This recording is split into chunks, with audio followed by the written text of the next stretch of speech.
Yeah, so we stopped here on page 62, yeah, the beginning. Thus have they made their play with us for roles. So we are the characters in the play that consciousness and Shakti, Chit Shakti, consciousness and its power, they have manifested through creation. Not only us human beings, but also all that is there in the creation. Everything is playing a role. Thus have they made their play with us for roles. Author and actor with himself as seen. Now, it may appear many a times in our ignorance that there is some other divine who is separately sitting somewhere else in other heavens or other realms, and he has created this manifestation, and we are here abandoned and he's somewhere else. In our ignorance, we do think like that many a times. But he is one with the act, and the actor is also himself. There is nothing but him. There is one particular imagery that I want to share here, which comes from the master Rupert Spira. He talks a lot about how consciousness creates this dream-like world. So the example is that imagine that you are dreaming, and maybe you are sleeping in Delhi, you're lying down, and in the dream, you are in Bombay, for example, and maybe you are standing next to a waterfall. Now, in order to know Bombay, while being in Delhi, in order to know Bombay, in order to know the waterfall, it's very, very crucial that I dream so that I enter the part where Bombay is manifested, so that I can experience all the characters there and the parts there, and I can experience the waterfall while being in Delhi. So consciousness, if you just for a moment imagine God as the single being, one universal being, and he is sleeping, and he's now imagining, he's dreaming. In his dream, the world gets manifested. But once he opens up his eyes, he will see that the world was actually manifested inside of him. Right? So there was no external world. That's why Mother says all difficulties lie within us. Because if we know ourselves as consciousness, as awareness, we will see that everything that we see is almost our own projection, the way we see things. And the moment I open eyes, so here I am sleeping, I have many, many characters in my dream, and they may appear very different from me. I may appear in my dream, and then there may be many, many other characters. In the dream, if I am lost, it may appear that all the other characters are separate than me. They are others. But the moment I open my eyes, I see that all those characters were formed of my own consciousness. There was no otherness to them. So that's why that's one way where we can relate that he himself is the actor. He is the roles that he plays, and there is nothing but himself. That is the consciousness itself. So who is suffering? When we say that, oh my God, I am suffering and God is delighting, that's false, because it's only God, it's only divine consciousness that is playing out all these roles. So the suffering is also belonging to the divine. That's why we have to offer and offer again, because all actually belongs to him. And if we say that I am a little self and it belongs to me, then we burden ourselves, because that is not truth. So he is the author, he is the actor with himself as seen. So the dream that I am dreaming, I am the actor in the dream. All the roles are played by me, the consciousness. But that only I get to know when I am waking up, when I'm out of the dream. So when I know myself as awareness, then all these dualities of you and me, of India, Pakistan, all these that we create, the borders, they slowly begin to gradually kind of dissolve, if not completely disappear, because they have some relevance also. So they kind of fade away. We don't give much importance to those separate borders. He moves there as the soul, as nature she. Here on earth, where we must fill our parts, we know not how shall run the drama's course. So that's what we were ending at in the last session, that each one of us is playing a unique, very, very unique character. And somehow we don't, in our ignorance, we don't have the knowledge of the larger plot. But the each and every act that is being done in this life, not only individual lives, even in global scenario, it's playing a part. It has a purpose. It's not happening just randomly. And it also comes in Savitri again and again that these random events are not random events. Every event has a purpose, but we don't know the purpose. So it's a larger plan, and we just know our own dialogue in the script. We know not how shall run the drama's course. And it's beautiful also that we don't know many a times, because then all the adventure, all the fun is lost. And that's what Mother would share, that it is for the fun, the adventure part, that we are all here, because it's beautiful when things unfold in their own way, and it's like a mystery, unfolding in front of us. We know not how shall run the drama's course. Our uttered sentences wail in their thought. So whatever dialogues are ascribed to us, we just utter them out, but we don't know what is the real meaning in the larger plot of the dialogue that I'm speaking. Yeah. So this is where we stopped. Yeah, any reflection so far? Shall we? I would just want to reflect on this together. Yeah. That knowing this, like till here, like the part that we have just read, how what is there, it's not there, and how we see the limited and we take it as a whole. So what does it mean for me? Like when I read this, when I see this, I know this as a part of the reality. Yet when I'm acting, when I'm playing my part, I am taking a different reality, right? Like that personal reality. And yet when I sit, I read about this and I know this exists too somewhere, not sure about it, but yes, I've read it. So how to make this more real? How to remember this always? It's like consciously keep thinking when I see myself lost. That's what you'll say. Yeah, so Taru, I would say that how I personally would practically use it in my life is that I would not be so serious about the way I think, because knowing its limitations now, more and more knowing that whatever I am understanding or seeing is very limited, also about my own self and also about other people and life situations. So it just helps me to hold things gently, in the sense not to cling to my thoughts, my feelings, what I am thinking, not to take them too seriously, because I know that there is a larger thing which I am not aware of. Would that make sense? Yeah, it does. But it's like, again, there are stages of me, right? One stage is that something happens and it hits me so hard, right? And it's not, this is not there then. And it's just when I collect myself and see, okay, this is what, okay, it's, the wave passes. Yeah. Then this helps you in, pulling you out. Yeah. But somehow that falling, it's not able to stop. Like just reflecting in my life. Yes. That instant, that how we say ye to mera nature hai, right? Like kind of that impulsive nature of me, that triggered nature of me. Somehow this I'm not able to remember that time. And it's like as soon as the ball hits, I'm like, oh, I'm hurt, and and then it's a pause and says that, yeah, yes, but what Tenzin Palmo again and again, when people ask her about similar what you just shared, she shares, don't worry.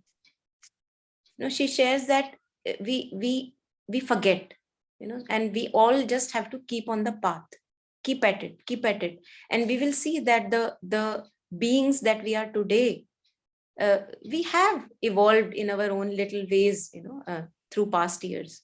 So this, the impact that a few things may still have very, very strong impact, and then I have to recollect myself and remind myself. I think slowly, as we gain strength as awareness, this also becomes a thing of the past and new things may emerge. So I think the only thing is just to keep reminding ourselves, because we are born in forgetfulness, and just to keep at it, bringing the puppy back, bringing the puppy back. The puppy will go out. The puppy will go out, because just like old patterns die hard, old habits die hard. So I have lived as an egoistic consciousness in this body and previous bodies for a long time. I cannot just imagine that the patterns just disappear one day. Yeah. But it helps, holding these patterns loosely. I think particularly if I see how I see them, I see that it really helps me not to take things seriously. And mother also shares that human beings suffer mostly because they take things too seriously. So it helps, yeah, in that sense. Yeah. Mhm.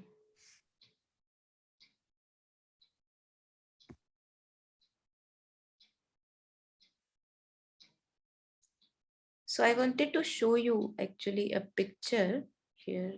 Yeah, let me just change the screen share. So today we are, although we'll come to this picture later, but this picture is so magnanimous that I wanted to show it to you first so that it stays with us. This, this you might have seen in Indian Hindu mythology, this picture of Shiva lying down and Kali dancing on her. I have seen that as when I was little and also when I was young adult, and I never could fathom what is happening. And I never could really, like, something stuck when I saw this picture. Something stuck to me that why is this happening? Why is Shiva lying down? Because Shiva is not a Rakshas that Kali is riding on him. And in these lines that are going to come today, Sri Aurobindo talks about this, which is really, I found it really very powerful. And yeah, so this image now begins to kind of make a little bit of sense after reading these lines of Savitri. And Kali also refers to Kal. Kal means time, the Kal Chakra, the wheel of Sansara, or in other way, the play of time, eons, centuries passing by, and in our own individual life, the play of time, how things come and go and come and go. So that also refers to Kali, Kal. Yeah. So we'll come to this. I just wanted to share this beforehand.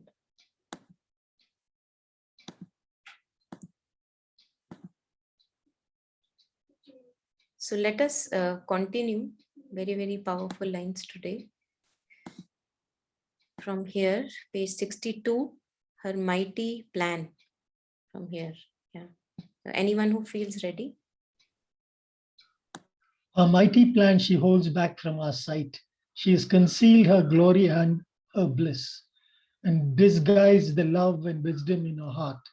Of all the marvel and beauty that are hers, only a darkened little we can feel.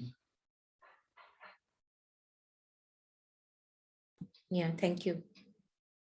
So in the movement of life, in the movement of innumerable experiences, the larger plan is always held back from our sight.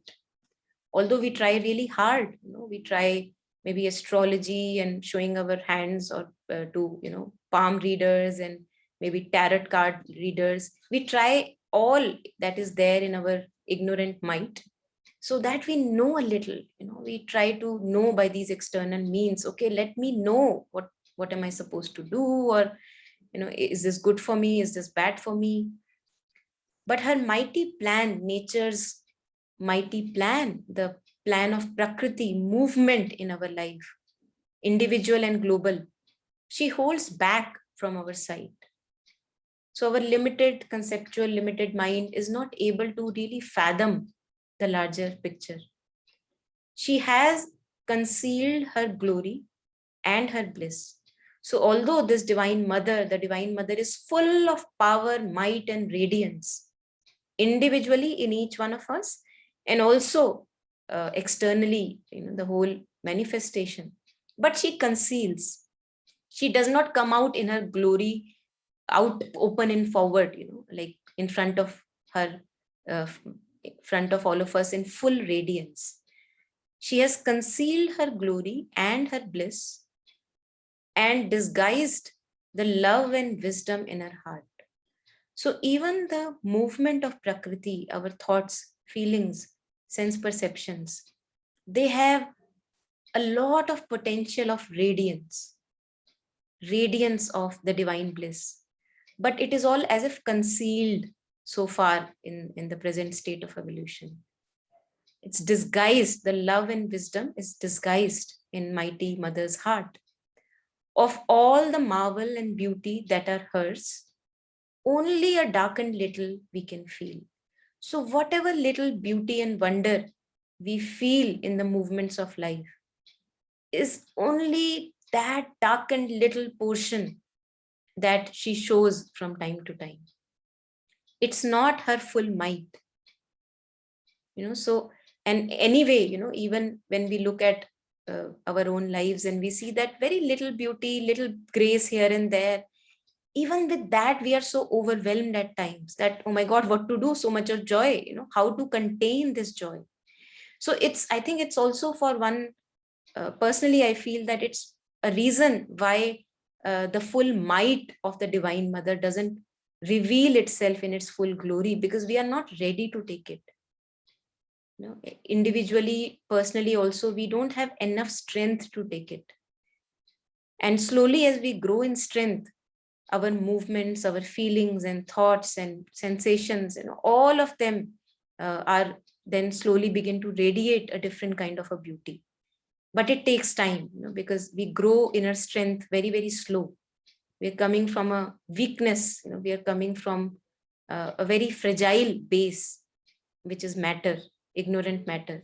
So it's very, very slowly that all this marvel and beauty, which belongs to the Prakriti, which is slowly revealed in gradual movements, gradual steps.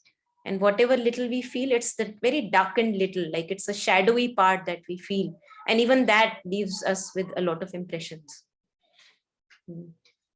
So anything here? Anyone wants to share anything here? I have a question. Yeah. Like one thing is, like you said, it's not revealed because we are not ready. And the second thing is that, how they say that nothing gets wasted, like whatever we learn, it gets carried forward.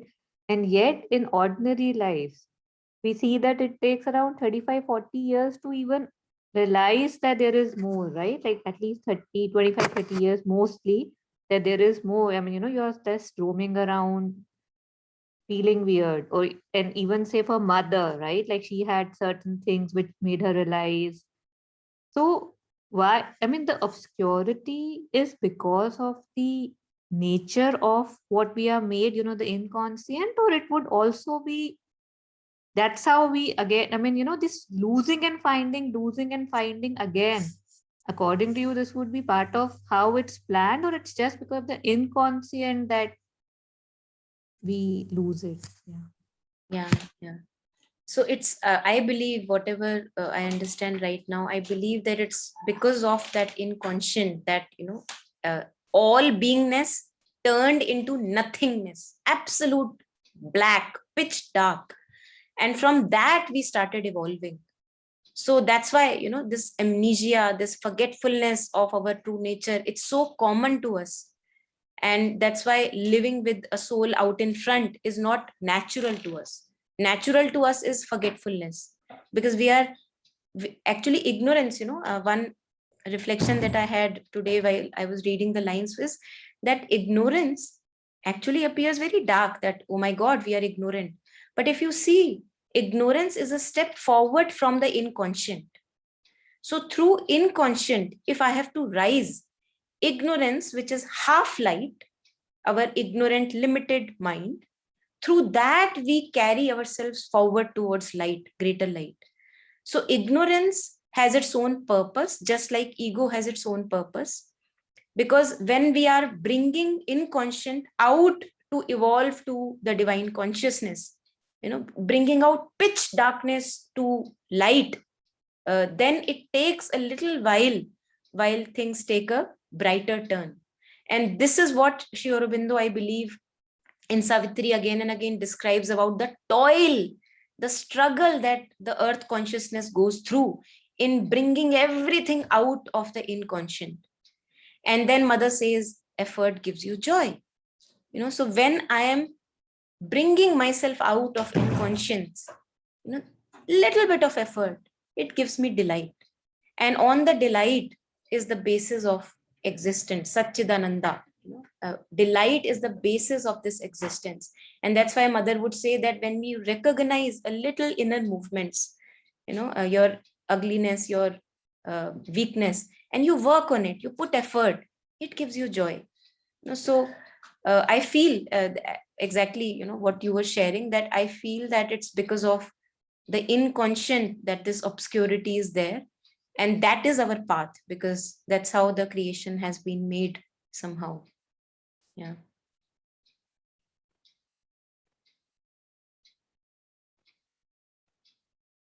And there is a joy, these dualities have joy.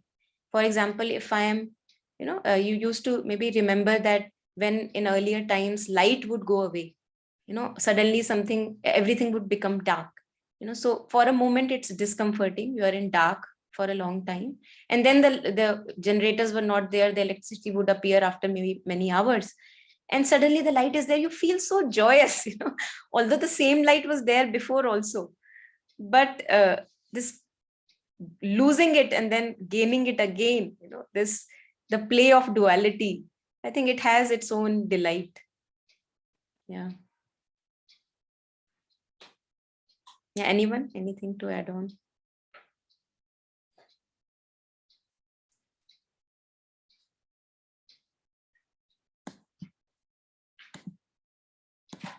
Okay, so I'm assuming there's nothing. I'll go ahead.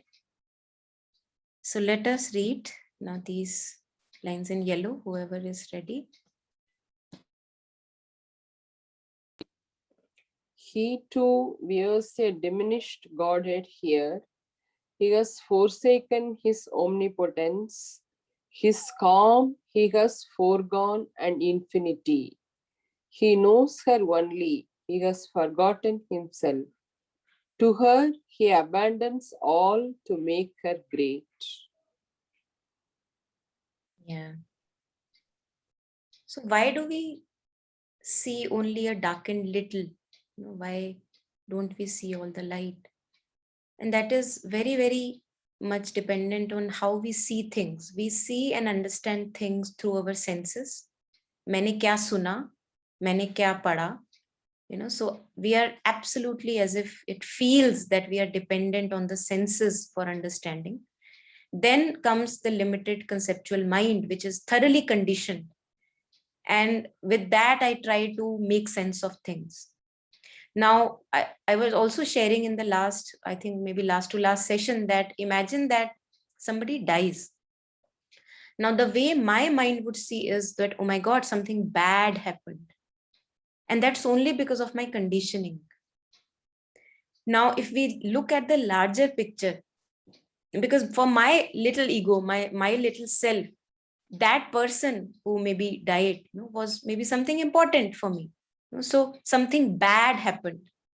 So this is how we see things. We see only a little part, only a little bit, just because how my ego would relate with it. Is it comfortable for me or is it discomforting for me? And that's how I make sense of things. Okay, this is discomforting for me, so this must be bad. Okay, it is comfortable for me. It gives me pleasure, so it must be good. So it's a very, very limited, narrow kind of a point of view from which we understand things. And that's why masters have said again and again that do not be deluded by your senses. Because whatever you're seeing, hearing, perceiving, it's nothing of the reality. Not nothing, but it is something. There is something real there, but it's not absolute truth. So don't give it too much of importance. That, okay, person has died, but why to say something bad or good has happened? Can't you remain without any label? To kind of hang there loosely.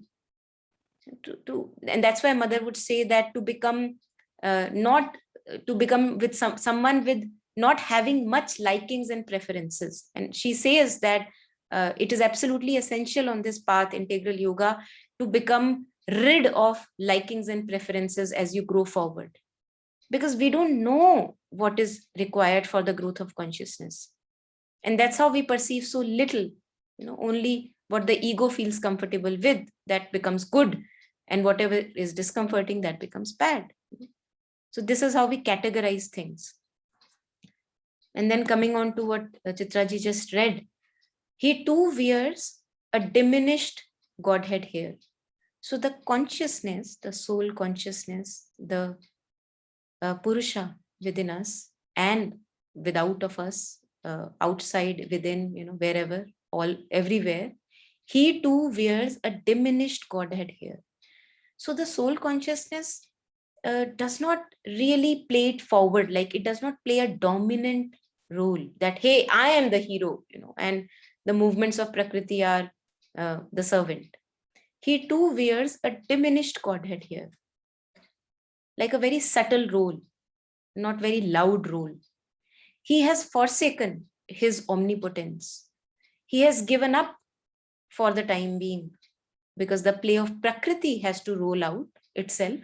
He has given up, forsaken his omnipotence. So although he is the one who is Lord of all, because of him all the existence is, but he does not make it express in that way again and again, that, hey, look, I am the Lord, and everyone would listen to me. The consciousness that is there in the background, that makes a thought visible, that makes a feeling visible, that makes us know what we are feeling and sensing, that makes us available to an headache.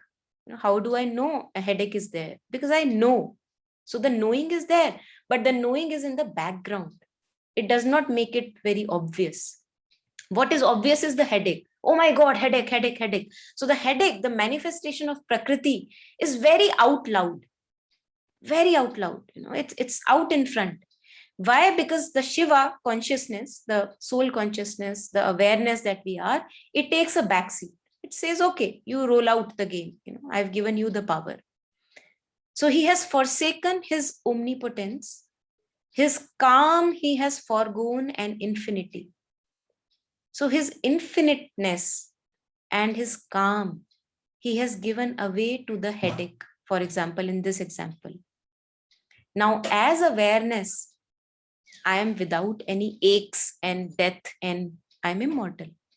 But when the headache appears, it appears so heavy and not so peaceful. Although if we look closely, where is the headache appearing? In the consciousness, in the divine consciousness. But for the headache to be an headache, I have to let go of the Shiva's consciousness, or the consciousness of peace, and become an headache, so that it can be experienced, and kind of the experience of a headache I can go through, right? So it's almost that I have to become limited, so that I can experience things in life, the otherness in life. Because if I do not become Monica, how would I experience a dog? So in order for the Shiva's consciousness to experience a dog, I have to become a person which is very limited in nature and not really peaceful most of the times. Why? Because I want to experience what a dog feels like. Right? So this is why we say that there was only one, the transcendent one, the Brahman. And then he decided, okay, let me be the other. Let me create an other out of me, so that I want to experience what is it to like, when otherness is there. And then we get actually so lost in the otherness that we totally lose sight of the oneness. And that's our challenge. in this life, that enjoying the play of multitudes, enjoying the dogness, enjoying the monicerness, enjoying the bottleness, enjoying the laptopness, I'm still able to have hold on me knowing myself as consciousness. That's our challenge. So that's what Sri Aurobindo would say, the supermind. The supermind is accepting all the different contrasting opinions and worldviews. Why? Because it knows itself. So when I know myself as consciousness, then I would not be insecure of a dog. Then I would not be insecure of a person. But because I don't remember and forget again and again, I become insecure. So I lose my peace. I give away my peace in order to become a person. So this is what I could feel here, coming, that his calm, the calm of eternal consciousness, the calm of our soul consciousness, he has foregone. He's given up. Okay, for the play of Prakriti, let me give up for some time. And infinity, that he becomes finite, although he is infinite, but he gives up his infinity for the play of the finite. He knows her only, the Shakti or the Prakriti, the movements in time. He just knows her. He has forgotten himself. And when I was reading these lines, it's also like, as if a tale of love is unfolding itself. Even in human love, there are phases when it happens that we lose ourselves in the other person. So this self-forgetfulness is a characteristic of love. Devotion, in devotion, the bhakta loses himself in the divine. He knows her only, the movements of Prakriti, the movements of time, only that become important now. He has forgotten himself. And that's why we have forgotten ourselves. That's why we have to hold sessions and workshops, and that's why we have to read books, so as to remind ourselves who we truly are, because the eternal Lord himself has forgotten. The soul consciousness has lost sight of itself while being lost in the drama of Prakriti. So that's what we are trying to regain by reading Savitri, by reading words of masters, mystics, by indulging in meditations. That's what we come back again home, to know who we truly are. Because if we do not know that, then we cannot rise out of this ignorance. That's what we call divine collaboration. Mother calls collaborate with the divine. So do whatever effort you can put in order to know who you truly are, so that you can spread out that uniqueness in this manifestation. To her, he abandons all to make her great. So one day, and that day can be very soon or maybe very late, one day, all the thoughts, all the feelings, sense perceptions, everything will be shining with the radiance of divine, which right now doesn't. Right now it's very limited, and only partly, rarely, we become available to this radiance in thought, feeling, and sensations. So to her, this is the evolution of the nature that is happening. To the nature, to her, he abandons all. He gives up his might and force. He says, okay, you are my master. Prakriti, you are the master. One day, the manifestations of the divine will have that radiance in this manifestation itself. Not that you have to leave the body in order to realize the soul. The soul itself will shine through all the movements of Prakriti. So that is our evolution of human consciousness. That's what the path is. Long, arduous journey, lifetimes of a journey. Yeah, I think I've just spoken too much. Anyone who wants to share, please. No, it's really beautiful, Monica. Really meditative also. Yeah, thank you. Yeah.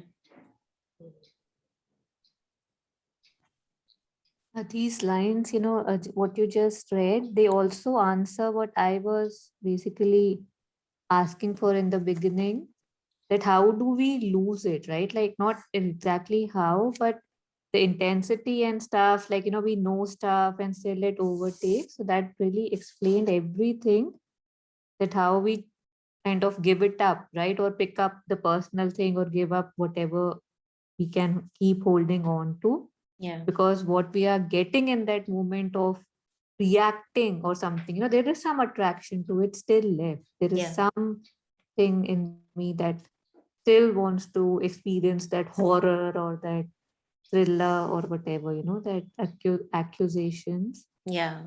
That's why, I mean, it has to be, right? Otherwise, why would I keep giving it away? Mm, Yeah. mm. Like just a different side to. Yeah. Mother shares, I think I've shared earlier also in prayers and meditations, she shares the importance of so many experiences on this path. Yeah. Mm.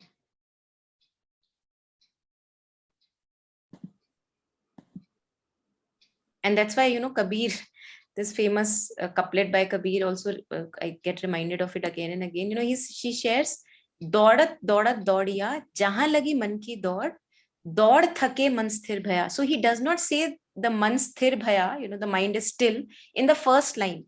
He says you run as far as you can, as long as you want to. And that's why we require lifetimes to have all these experiences. And that's why you were sharing, Taru, that 35, 40 years I think if even if we are realizing in 35, 40 a bit of realization, I think that's a grace, because many a times a lifetime passes by and there is nothing actually much happening there. So if some realization is dawning within this lifetime, I think it's work of grace. Yeah. Yeah, anyone who wants to add on?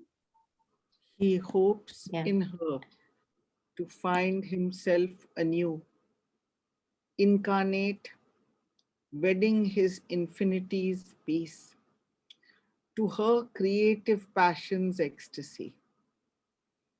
Although possessor of the earth and heavens, he leaves to her the cosmic management and watches all the witness of her scene. Yeah. He hopes in her.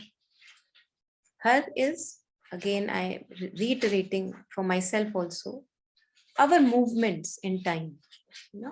Thought is a movement in time, feeling is a movement in time, sense perceptions, the circumstances are a movement in time, happenings of life are a movement in time.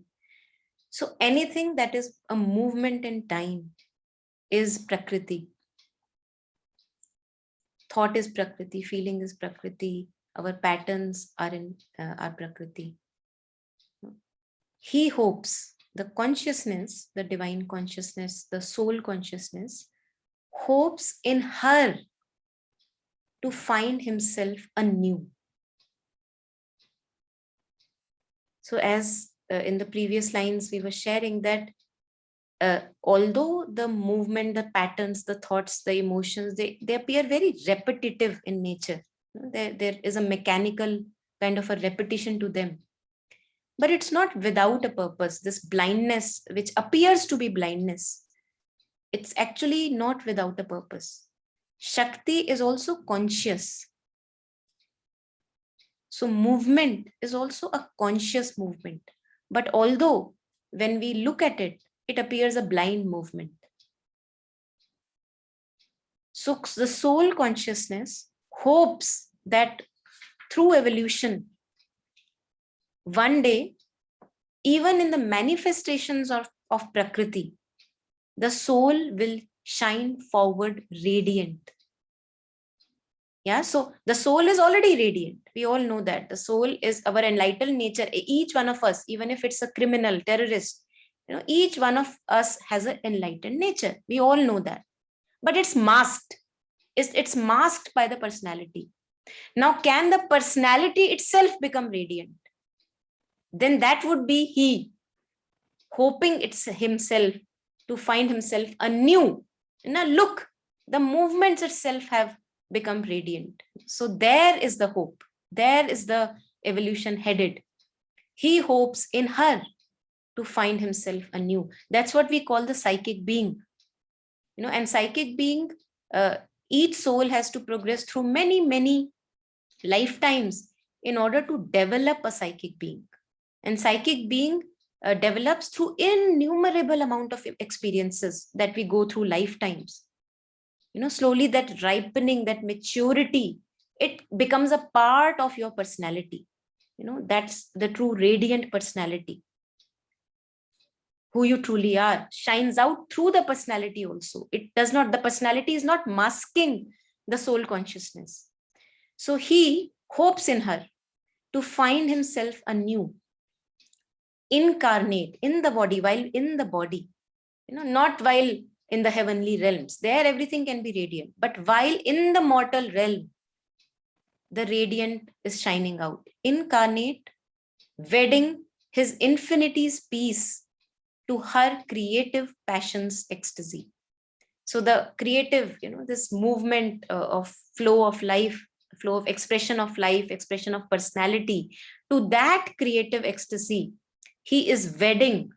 He is hoping that one day, this wedding will happen, wedding his infinity's peace. He has given up his infinity's peace, which is actually a quality of soul consciousness, if one can say.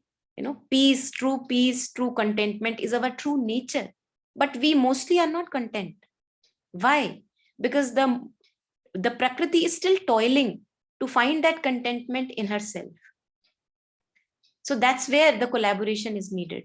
Mother says that, Mother or Sri Aurobindo, they say that each thought, each movement has to be turned to the divine. That's what it means to me. In prayers and meditations, Mother shares that even now I see so many steps I do without consecration to thee. Although in thought I am consecrated, but it does not happen. Why it does not happen? Because there is this gulf. The Prakriti still is toiling to make this happen. And the Shiva consciousness, the divine, he allows the Prakriti to take this dominant form. That you lead it. You are the lead actress, and I will be behind. I will support you. Incarnate, wedding his infinity's peace to her creative passion's ecstasy. So in her passion, in her moods, whatever she desires, she does. She manifests herself out, and that is allowed. Although possessor of earth and heavens, he leaves to her the cosmic management. Such is the love. Such is the love, that I have full might and power, but I know that her movements are absolutely necessary. That's why creation is there. The Prakriti is out in nature, manifesting, creating, and let those movements also become fully radiant. So he leaves to her the cosmic management and watches all the witness of her scene. And we can say, why many a times things happen in our lives, individual or at global levels, volcanoes erupting, earthquakes, all this is flow of Prakriti, and it is allowed. No one is saying no to it. Why? Because there is a purpose. And he knows that purpose. He knows the larger picture. So he does not interfere. That no, this is too much. No, not too many murders. Don't do that. Everything is allowed. So he watches all. He is the stable base of all this Kal Chakra, the movement in time, the witness of her scene. He has given sanction that yes, you play as you like. Yeah, anything here, anyone? Yeah, I don't know if you have mentioned this. But like this thing also made, kind of reminds us of Sri Aurobindo and Mother, like, how he left her all the management and, he was sitting at the back and, like, I don't know, I don't have words to say it right. But Yes. Yeah, that image also appeared while I was reading this. Yes. Yeah.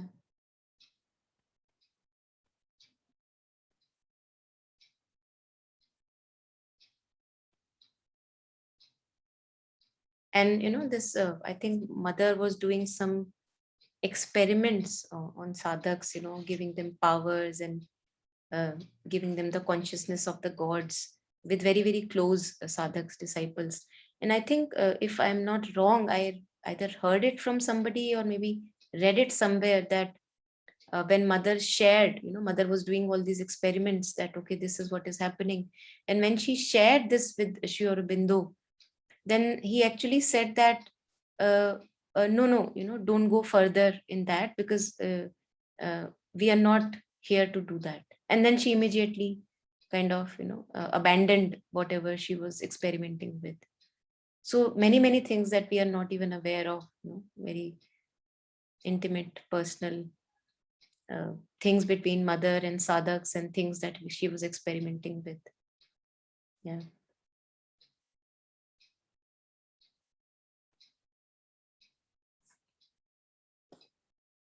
So we'll go ahead. Yeah, anyone who feels ready?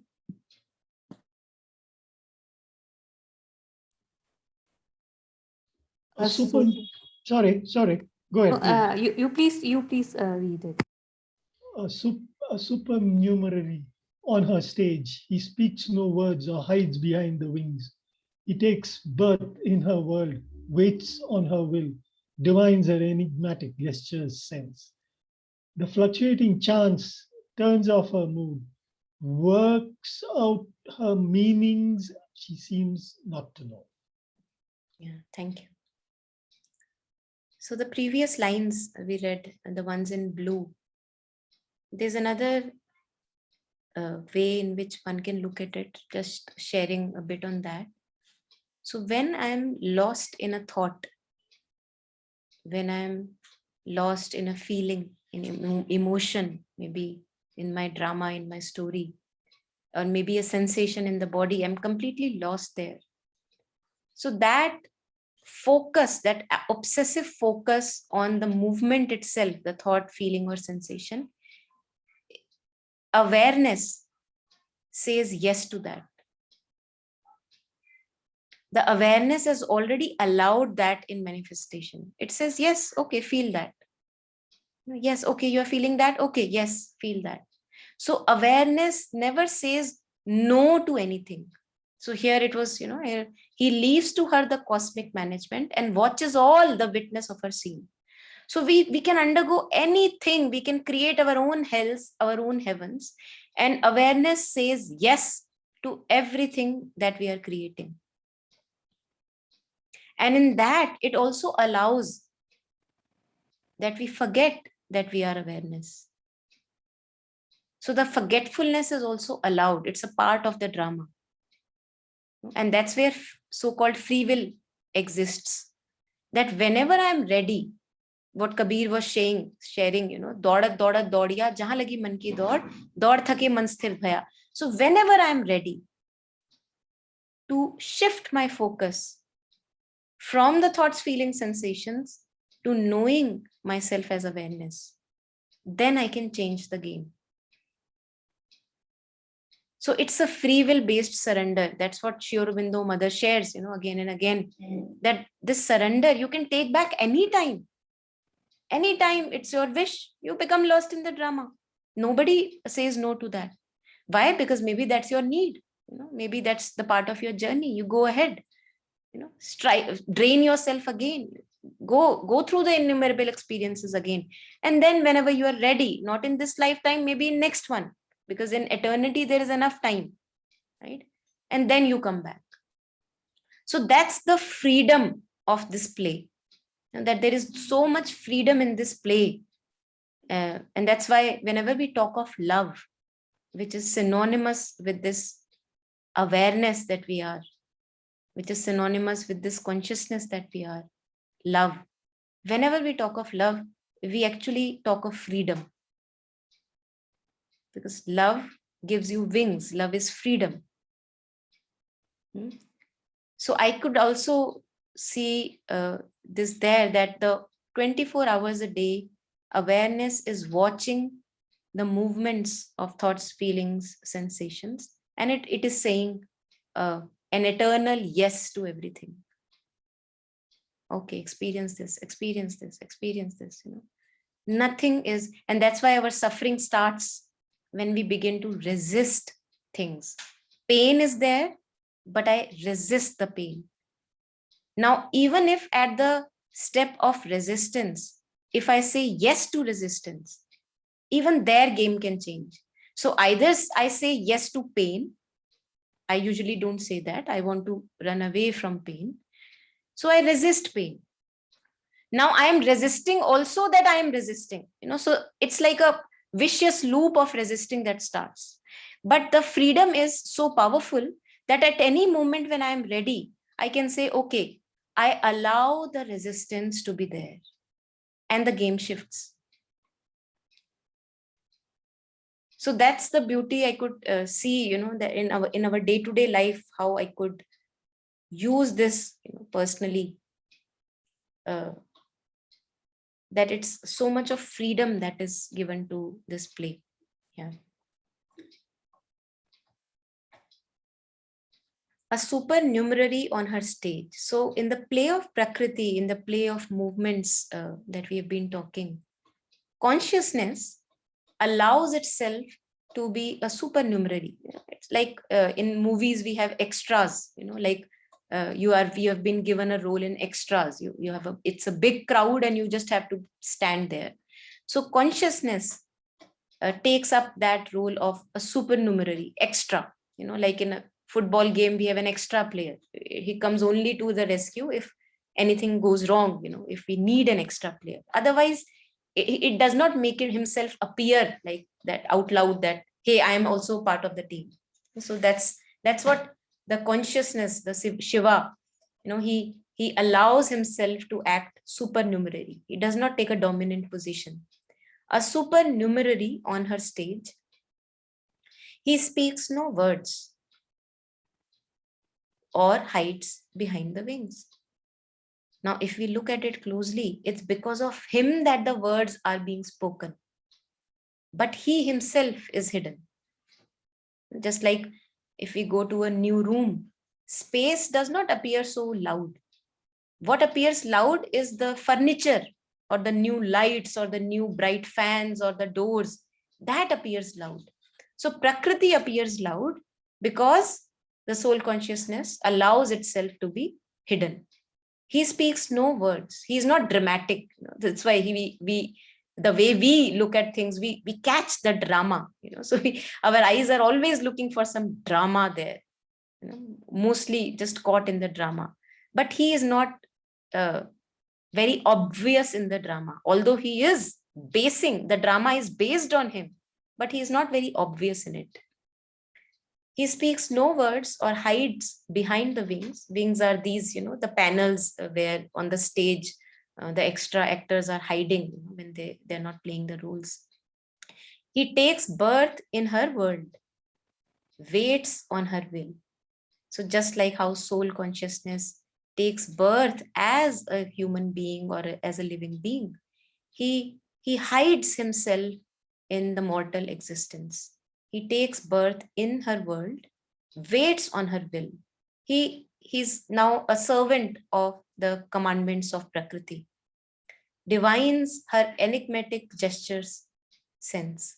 So in this line, the divines is used in a sense that he guesses, okay, what is Prakriti telling now?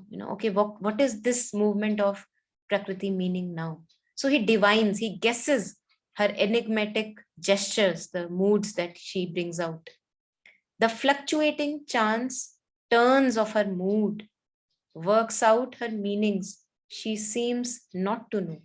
So as we were discussing earlier, that the patterns, the mechanical repetitions of our life, they appear so mechanical and blind, but they too, it seems, the Prakriti seems not to know, but she knows. She is not blinded. It's not a blinded movement of Prakriti, but it appears blind. It appears blind specifically because consciousness is accepted to hide behind the veil. The fluctuating chance turns of her mood works out her meanings. The meanings actually in the larger picture, they are working out, but It appears that she does not know. She seems not to know. Yeah, anything here? Anyone? Maybe I'm missing one line. I'll just read this. I'm sorry, I just missed this line. And serves her secret purpose in long time. So the bigger picture is already unfolding out, but through the movements of Prakriti, through the manifestations, happenings of our own life, but we don't know. Limited mind does not appear to know. And serves her secret purpose in long time. So he is serving the soul consciousness, the divine consciousness is serving the purpose of Prakriti in manifestation. Yeah.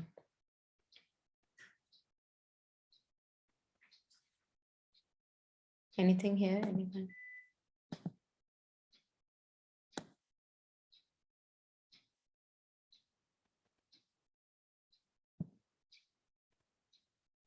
Okay, anyone feels ready? Taru, you wanted to read? If you want to now. As one too great for him, he worships her. He adores her as his regent of desire.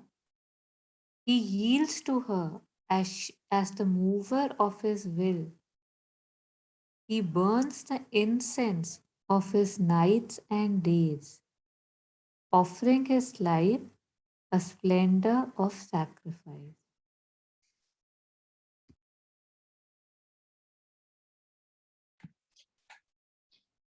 So Prakriti, the magnanimity of Kali, for example, is very dominant if we compare it to Shiva. The beauty, the splendor of Kali, the wonder, of the Shakti in any form, Durga, Kali, Parvati, any form that we take, you cannot miss that beauty.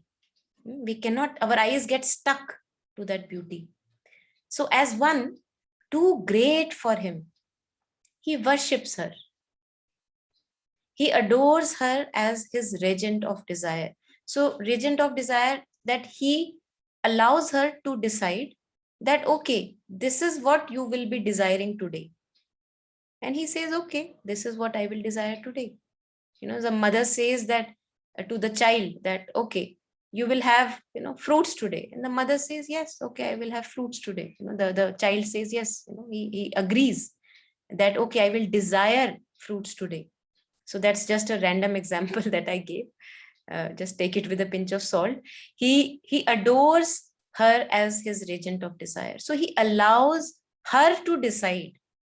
He allows her will to decide what he will be desiring today, because he has full faith on her movements, because she is not separate from him as appears to be. He adores her as his regent of desire.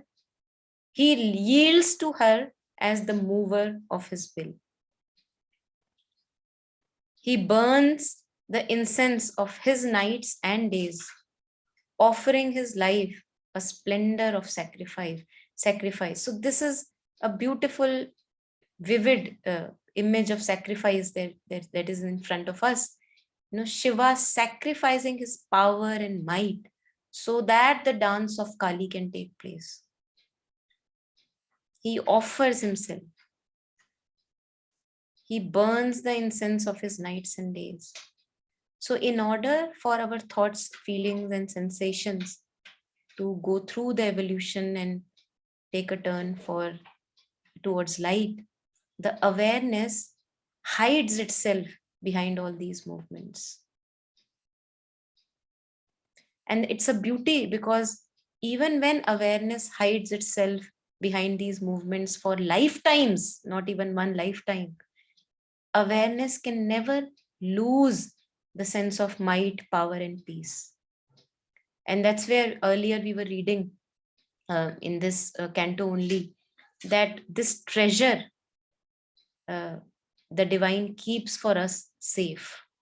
No one can ever take this treasure away. No matter how far I may have gone being a sinner, I can always return back to this inner peace when I know myself as awareness. Everything else gets forgotten. So he yields, he submits, he bows down to her as the mover of his will. That, okay, you choose. Okay, this is what I should will today. Okay, all right. Because he's not losing anything in the game. He knows it. Shakti is his own manifestation. So he's not losing anything in this game. So he allows all these movements to happen. He burns the incense of his nights and days, offering his life a splendor of sacrifice. This is a beautiful example in front of us of sacrifice, splendor of sacrifice. Yeah, anything anyone wants to add on?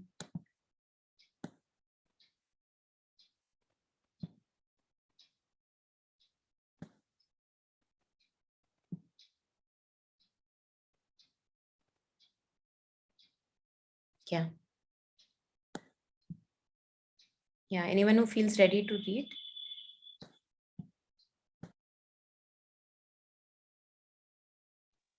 A rapt solicitor for her love and grace.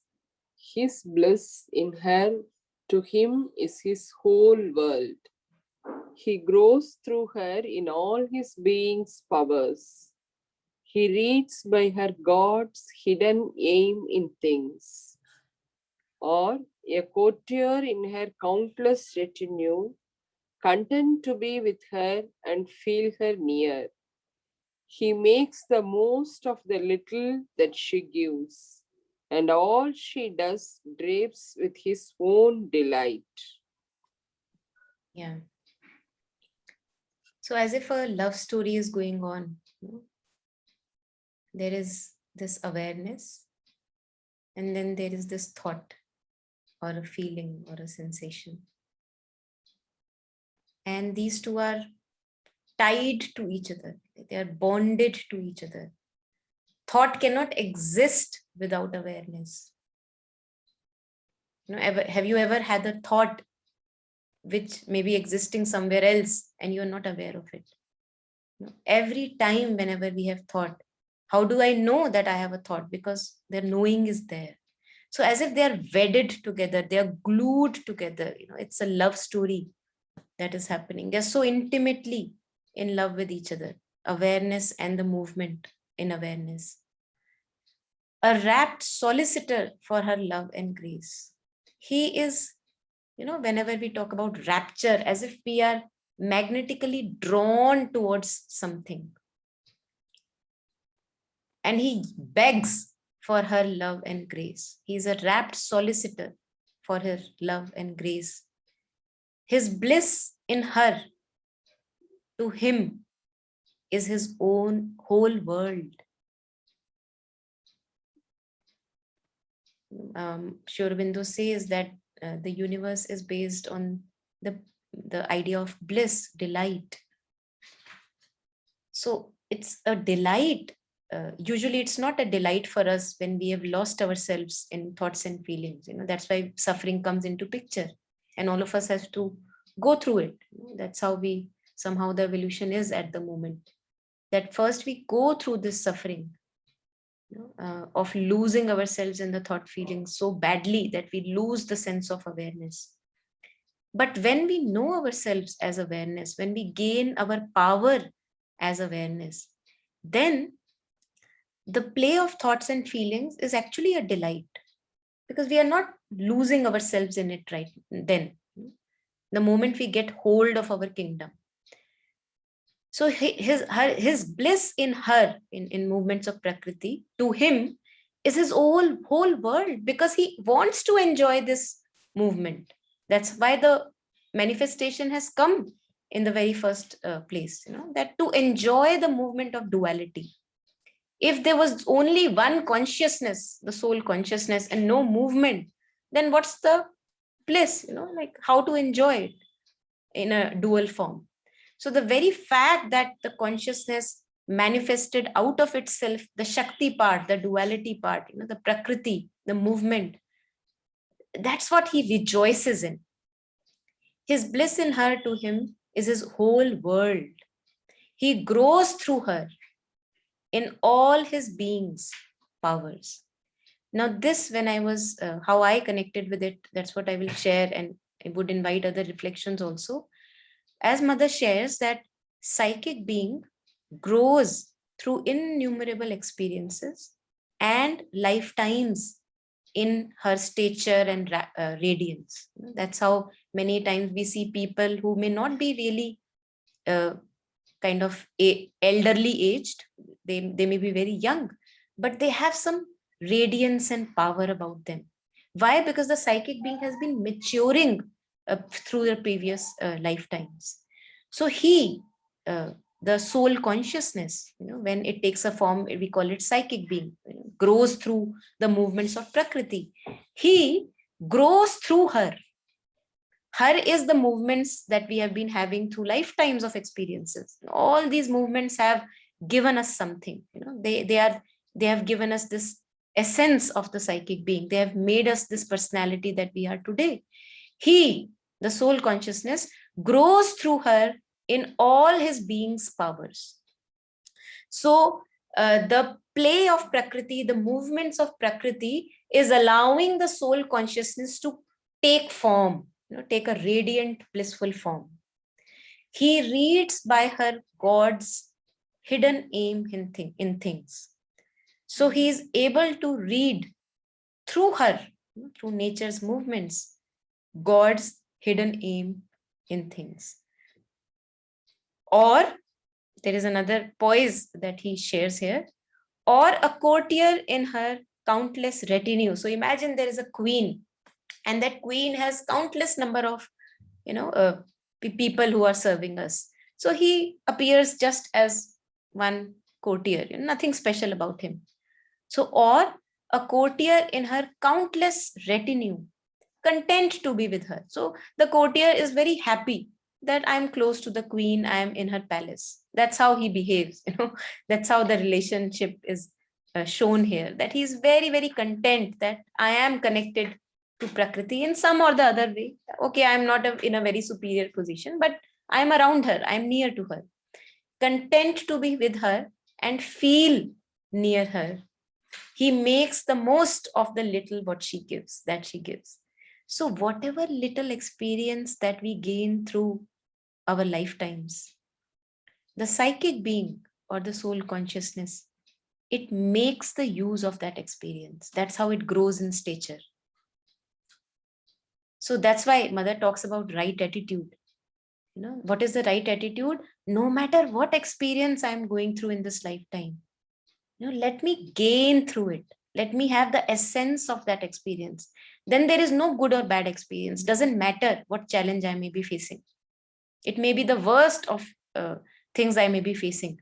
But if I focus on what I can gain through this experience, then it imbibes in the psychic being. The soul grows forward through that experience of Prakriti.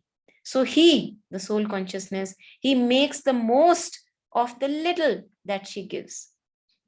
And all she does drapes with his own delight. So he takes delight in each little movement of Prakriti because he grows through it. He comes forward in his all radiance through the movement of Prakriti. So this is what I could kind of make out of it. If anyone wants to share anything here, please unmute and share.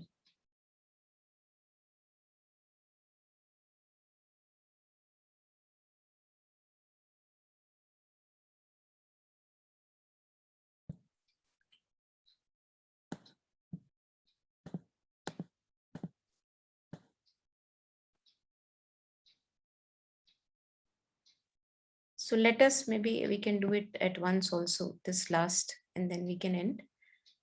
Yeah, anyone who wants to read? A glance can make his whole day wonderful. A word from her lips with happiness wings the hours. He leans on her for all he does and is. He builds on her largesse, his proud, fortunate days, and trails his peacock plumaged joy of life, and suns in the glory of her passing smile. In 1,000 ways, he serves her royal needs. He makes the hours pivot around her will, makes all reflect her whims. All is their play. This whole wide world is only he and she. Yeah, so again, the movement of he and she, consciousness, force, Chit, Shakti, Shiva, Shakti, God, nature, soul, nature, whatever name we want to give it. A glance can make his whole day wonderful. It seems like, how we picturize these Bollywood movies, that one glance from the lover and the whole day is wonderful. A glance can make, I'm sure Sri Aurobindo was not writing from that space. Yeah, just kind of came to me. A glance can make his whole day wonderful. A word from her lips with happiness wings the hours. So, delighted and up in the air by one glance by the lover. He leans on her for all he does and is. He builds on her largesses his profound, fortunate days. So, whatever little she kind of spills around Prakriti, whatever little from her abundance she spills it around, is enough for him to be happy. He builds on her largesses his proud, fortunate days and trails his peacock plumaged joy of life. And how a peacock very beautifully trails his kind of beautiful feathers around proudly, kind of moving about with her, with the feathers. So with that beauty that he gets through the movement of Prakriti, he is very content. He's very joyous in that delight and trails like he's moving around. Imagine figuratively that he's moving around, showing his beauty that has been given through Prakriti to him. It trails his peacock plumaged joy of life. And suns, suns means basking in, just like we say, basking in the sun. And suns in the glory of her passing smile. So just the kind of this relationship between consciousness and Prakriti, consciousness and force. He enjoys, this is a delightful experience for consciousness and force. The movement of losing yourself in the thought and feeling and then coming back to yourself and then losing yourself again, and then coming back maybe after some time. So this play is, we get some rasa out of it. That's the basis of our living. If we will not get the rasa, then we will not be following that movement. In 1,000 ways, he serves her royal needs. Now, what are those 1,000 ways? I think slowly they may get revealed to each one of us in our own ways. He makes the hours pivot around her will. So she is the center of his life. Her movements, her progress, her evolution, that's what matters. The evolution of a thought, the evolution of a feeling, the evolution of a sense perception, that's what matters. In 1,000 ways, he serves his royal needs. He makes the hours pivot around her will, makes her reflect her whims, makes all reflect her whims. All is their play. This whole wide world is only he and she. Only the only thing that is happening either in individual lives or at a global level is the play of consciousness and force, Shiva and Shakti, Prakriti, the manifestation in time, and the immutable Shiva consciousness. It's their play. Yeah. I think the rest of the section maybe we take next time, and it continues. This beautiful imagery also kind of not only an imagery, I think a reality, absolute reality. But yeah, beautiful way in which Sri Aurobindo brings home to us this thing. Yeah. Anything anyone wants to add on?